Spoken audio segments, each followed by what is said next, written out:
Hello fourth class, आपका science का lesson first हमने जो करा था आज हम उसको आगे लेकर चल रहे हैं। Let's continue the lesson. Next topic है हमारा बैलेंस डाइट, यानी कि संतुलित आहार for proper growth and development of our body.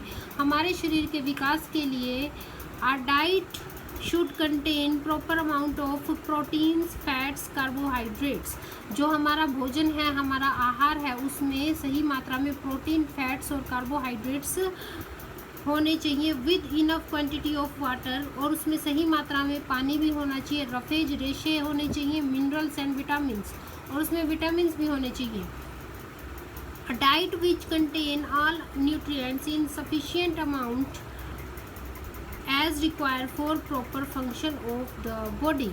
ऐसा आहार जिसमें सभी पोषक तत्व जो हमारे शरीर के विकास के लिए आवश्यक हैं, ऐसा आहार को क्या कहते हैं? Is called a balance diet. ऐसे आहार को संतुलित आहार कहते हैं जिसमें हमारे शरीर के विकास के लिए सभी तत्व होते हैं। फॉर अ बैलेंस डाइट, संतुलित आहार के लिए we need to eat a variety of food daily. संतुलित आहार के लिए हमें हर रोज़ अलग अलग तरह का वैरायटी खानी चाहिए फूड की। एक ही प्रकार का फूड नहीं खाना चाहिए। अब बैलेंस डाइट में vary from person to person. जो संतुलित आहार है वो अलग अलग इंसान के लिए, अलग अलग व्यक्ति के लिए अलग अलग होता है। फॉर एग्जाम्पल के लिए balance diet for a sick person is different from that is needed bye growing children. अगर कोई बीमार आदमी है और एक बढ़ता बच्चा है, जैसे कि आप हैं, तो आप दोनों की डाइट अलग अलग होगी। कैसे होगी? They needed energy rich and protein rich diet. जो बढ़ते बच्चे हैं उनको एनर्जी चाहिए काम करने के लिए। हर समय आप बढ़ते हैं, आपको बढ़ने के लिए भी एनर्जी चाहिए और प्रोटीन चाहिए, इसलिए प्रोटीन वाली डाइट चाहिए। While a sick person needs vitamin and minerals. और जो बीमार है उसको विटामिन्स और मिनरल्स चाहिए। क्यों? क्योंकि विटामिन्स और मिनरल्स हमारी बीमारी को ठीक करने में हमारी हेल्प करते हैं। उसके बाद है कंसेप्ट चेक, ये मैं आपको बाद में करवाऊंगी। अब है डाइजेशन ऑफ फूड, यानी कि भोजन पचता कैसे है। We need food to get energy. आपको बताइए कि फूड से हमें एनर्जी मिलती है। The food taken by us does not provide energy intensely. लेकिन ये भी है कि अगर हम खाना खाते हैं तो वो हमें एकदम से एनर्जी नहीं देता है। First it has to be broken down into simpler substance to be observe by the blood. सबसे पहले जो फूड हम खाते हैं वो सिंपलर सब्सटेंस में टूटता है, हमारे ब्लड में जाता है।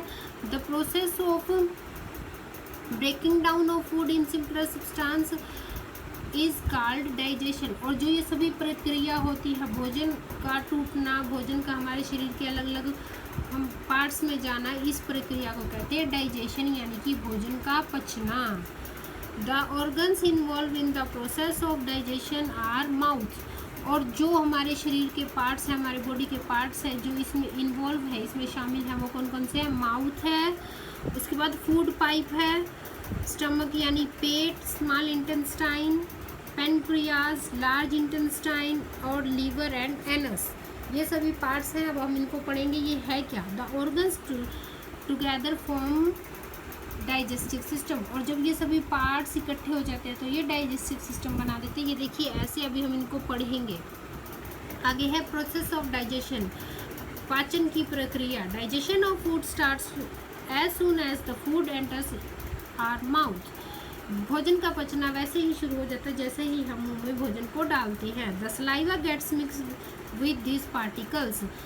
जो हमारी लार है, सलाइवा है, भोजन के पार्टिकल्स के साथ मिल जाती है। Saliva also help in breaking down the starch into the sugar. और जो सलाइवा है, जो लार है, जो भोजन में स्टार्च होती है उसको शुगर में बदलने में उसको हेल्प करता है। कैसे? देखिए, to show the that starch break into sugar by the action of saliva. आप देखिए कैसे जो है सलाइवा स्टार्च को शुगर में बदलता है। टेक स्मॉल बाइट्स ऑफ चपाती। आप चपाती खाइए और ब्रेड, या फिर ब्रेड खाइए। Chip them slowly. उसको चिप मतलब चबाना, उसको स्लोली यानी धीरे से चबाइए। फिर क्या होता है? How do they taste? उनका टेस्ट कैसा आता है? Keep them chewing. उनको चबाते रहिए धीरे धीरे। The cheap food taste sweet. अब क्या होगा, आपको उसमें थोड़ा ऐसा लगेगा कि मीठा है, लेकिन आपने तो मीठा खाया नहीं है। द चपाती और ब्रेड कंटेन स्टार्च। ऐसा इसलिए लगा क्योंकि चपाती या ब्रेड में क्या होता है, स्टार्च होता है। It is a type of carbohydrate. ये जो स्टार्च है वो कार्बोहाइड्रेट का प्रकार है। That is broken down into sugar. और कार्बोहाइड्रेट जो कि शुगर में बदल जाता है bye the action of saliva. ऐसा किस लिए होता है, क्योंकि ये हमारी लार की वजह से होता है। अब हम पढ़ेंगे the whole process of digestion is illustrate below. जो हमारे बॉडी में डाइजेशन कैसे होता है, सबसे पहले हम क्या डालते हैं फूड को माउथ में। The teeth break solid food into simpler pieces. अब जब माउथ में डालते तो टीथ जो है हमारे फूड को पीसीज में तोड़ देता है। Food pipe of oesophagus. Food pipe और oesophagus from the mouth the food goes through the food pipe. अब ये माउथ से जो है हमारा फूड कहाँ जाता है, फूड पाइप में। और एसोबक्स, इसका नाम एसोबक्स भी है। फिर क्या होता है, एंड एंटर द स्टमक। उसके बाद ये हमारा स्टमक में चला जाता है। ये देखिए ये है स्टमक। स्टमक में जाने के बाद it is muscular organ. Stomach हमारा मस्कुलर ऑर्गन्स है। Here digestive juice and movement of stomach wall break down the protein present in the food in simpler form. और अब जब स्टमक में जाकर जो हमारा फूड है वो सिंपलर फॉर्म में बट जाता है, उसमें जो प्रोटीन्स एंड न्यूट्रिएंट्स है वो हमारी बॉडी के अलग अलग पार्ट्स में चले जाते हैं जिसको जो चाहिए। The food in the stomach become like a thick soup. अब जब हमारे फूड हमारे स्टमक में चला गया तो उसका सूप बन जाता है, यानी कि जूस बन जाता है। And passes into the small intestine. उसके बाद वो कहाँ चला जाता है, स्मॉल इंटेस्टाइन में। लीवर क्या करते हैं, the liver secretes bile that help the break down fats. अब ये बाइल क्या होता है, जो लीवर में बाइल होता है जो कि हमारे क्या कहते हैं फूड को पचने में सहायता करता है। अब जब आप देखते हैं ना आपका पेट खाली होता है और आपको उल्टी आती है तो उस लास्ट में उल्टी में कुछ कड़वा कड़वा निकलता है, वो होता है बाइल। पित्त बोलते हैं इसे हिंदी में, जो कि भोजन के पचने में सहायता करता है। अब है pancreas. Many kind of digestive enzymes are made here. Pancreas में ये देखिए ये है पेनक्रियाज। ये देखिए इसमें क्या होता है, ऐसे एंजाइम्स होते हैं जो आपके भोजन को पकाते हैं। हमारी बॉडी भी एक मशीन की तरह है, पचाते हैं। Small intestine, it is a long coiled tube. वैसे तो इसका नाम है स्मॉल इंटेस्टाइन, लेकिन ये एक ट्यूब है, कॉइल्ड यानी कि घुमावदार घूमी हुई ट्यूब है हमारी बॉडी में। The liver and pancreas pass their juice into the intestine. अब जब हमारे पेनक्रियाज ने जो भी जूस बनाया था वो कहाँ चला जाता है, इंटेस्टाइन में। Which help in the complete digestion of nutrients. और अब जो जूस गया था इससे जो न्यूट्रिएंट्स हैं कंप्लीट हमारी बॉडी में चले जाते हैं। The digestive nutrients are mixed with the blood. और ये फिर ब्लड से मिल जाते हैं and pass to other body parts through the blood vessels. और जो ब्लड वेसल्स हैं वो प्रोटीन वगैरह उसमें मिलकर हमारी बॉडी में चले जाते हैं सभी पार्ट्स में। अब ये लार्ज इंटेस्टाइन ये क्या करता है, ये स्मॉल इंटेस्टाइन बड़ा होता है लार्ज इंटेस्टाइन से, ये घुमावदार होता है इसलिए इसको स्मॉल इंटेस्टाइन कहते हैं। Large intestine the undigested food goes into large intestine. अब देखिए जैसे आपने गन्ने का जूस बनते हुए देखा है ना, जब गन्ने का जूस बनता है तो उसमें से वेस्ट निकलता है। ऐसे ही जब हमारी बॉडी में फूड जाता है तो उसमें से भी वेस्ट निकलता है, उसको बोलते हैं अनडाइजेस्टेड फूड। अनडाइजेस्टेड फूड जाता है लार्ज इंटेस्टाइन में। The blood vessel is in the wall of the large intestine absorb the extra water. और जो एक्स्ट्रा वाटर होता है वो भी इसमें वो हो जाता है, एब्जॉर्ब हो जाता है and carry it to kidneys. और इसको किडनीज तक ले जाता है।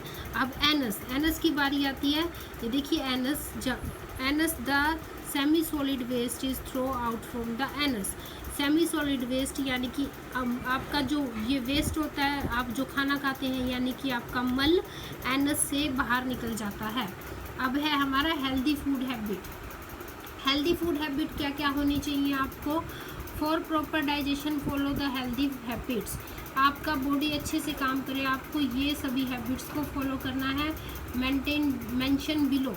Take food at regular interview, आपका इंटरवल्स, आपको खाना समय के थोड़े थोड़े समय के बाद खाना है, ऐसा नहीं है कि आप एकदम से सब कुछ खा लें। Do not swallow food without chewing, बिना खाए खाने को, बिना चबाए, च्यूइंग मतलब चबाना, बिना चबाए आपको खाने को निगलना नहीं है। च्यू फूड प्रॉपरली, आपको खाने को अच्छी तरह से चबाना। It will help in digestion, इससे आपका डाइजेशन अच्छा होगा। Include roughage and fruit in the diet, आपको अपने भोजन में, अपने आहार में फ्रूट्स और रफेज, रेशेदार भोजन करना है आपको। Wash hand before and after eating, आपको खाना खाने से पहले और बाद में अपने हैंड्स को क्या करना है, वॉश करना है। डू नॉट ओवर ईट, ज़्यादा नहीं खाना है। Go to toilet every morning, और सुबह आपको टॉयलेट जाना ज़रूरी है। और ये कहता है ड्रिंक प्लेंटी ऑफ वाटर, इसी तरह से आपको अच्छे से पानी पीना है पर्याप्त मात्रा में।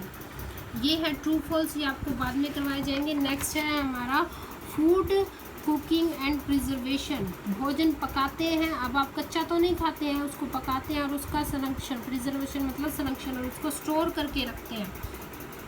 Cooking and preserving the food properly both are very important, खाने को पकाना और उसको सुरक्षित करके रखना दोनों बहुत ही इम्पोर्टेंट है। Cooking make the food tasty, cook करने से, पकाने से भोजन टेस्टी हो जाता है, सॉफ्ट हो जाता है, मुलायम हो जाता है, एंड इजी टू डाइजेस्ट, और हमें पचता भी अच्छे से है। कैसे? अगर हम खाने को कुक करते हैं, पकाते हैं तो।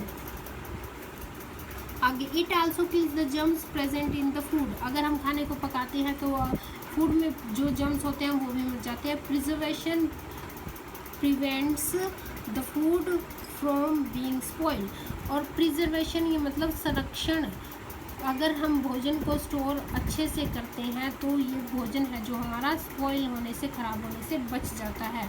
तो आज हमने इतना लेसन रीड किया है। अब मैं आपको लेके चलती हूँ क्वेश्चन आंसर्स की तरफ। ये देखिए 4 क्वेश्चन हमने कर लिए हैं। 5th क्वेश्चन है why do we need to cook food, हमें भोजन को पकाना क्यों चाहिए, आपने अभी अभी पढ़ा था, आपको याद होगा। ये देखिए इसका आंसर है ये यहाँ से, ये है क्वेश्चन नंबर 5 का answer. Cooking makes the food tasty, soft and easy to digest. Okay, next question है what is the advantage of preserving food item, अगर आप किसी भोजन का संरक्षण करते हैं तो आपको क्या लाभ है। इसका आंसर भी इसकी नेक्स्ट लाइन है, ये देखिए, ये यहाँ से स्टार्ट है। प्रिजर्वेशन, क्वेश्चन नंबर 6 का answer, preservation prevents the food for being spoiled. तो अब आपका होमवर्क क्या है, यहाँ तक आपने लेसन को रीड करना है और क्वेश्चन नंबर 5 और 6 आपको लिख कर याद करना है। Okay, understand? Thank you, have a nice day, bye.